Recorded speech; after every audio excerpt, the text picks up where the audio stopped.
It is the avoda of davening which brings the comprehension of the brain into the emotional sensitivity of the heart. And what does it mean? A lot of times we see very common in the world that people know what they should do, and they even lecture on what they should do, and they even convince other people what they should do, but they don't do it themselves. Right? We see a lot of times people that are very high positions, and they catch them that they're, how do you say, that they're dishonest. And a lot of times exactly the opposite. Because people are in high positions, that makes them dishonest. Why is this? How could it possibly be? A person gets into a high position of trust, where his whole thing is that trust me, you can trust me, trust me. And all of a sudden, and he knows it, and he doesn't like it if anybody lies to him. He doesn't like it if someone cheats him or lies to him, but he cheats and he lies to other people.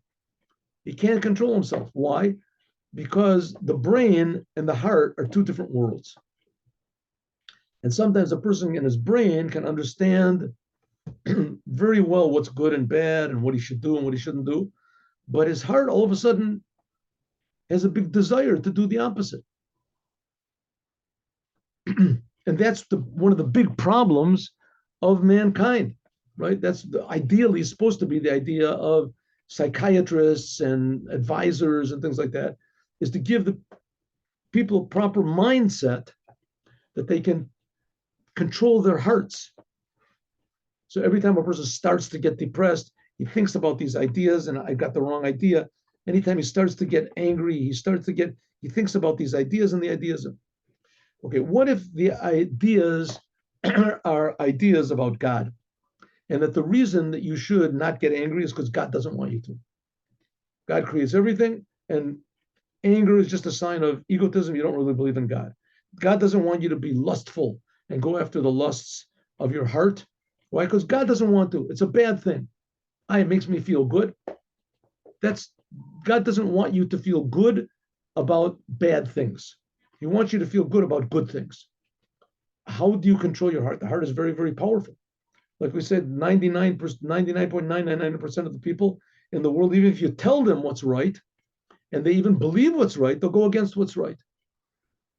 They'll go against what's right. They'll steal, they'll lie. Why? So it says that's the whole idea of prayer.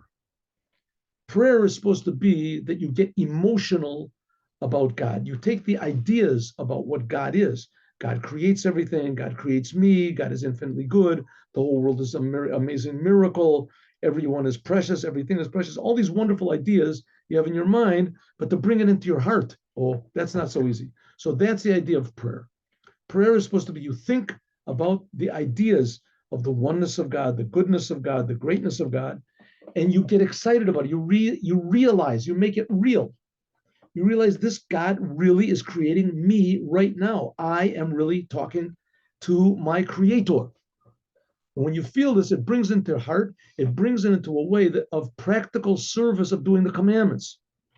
That now when you do a commandment, it's not the commandment of Judaism, it's the commandment of God, my creator. He's the one that gave me the Torah. And this also brings good, fine character traits because you're not doing things for others or what people will see or what's practical, how to win friends and influence people for yourself. You're doing everything for the creator. But if the creator is not real, he's not valuable, he's not precious, he's not good by you, he doesn't affect your heart. So what do I have to do things for the creator? It's just an idea. So to bring these ideas into your heart, that's the idea of prayer. That's the idea. That's why Hasidut stressed so much serious and emotional prayer to God, genuine prayer to the Creator. All right, now a story. Story.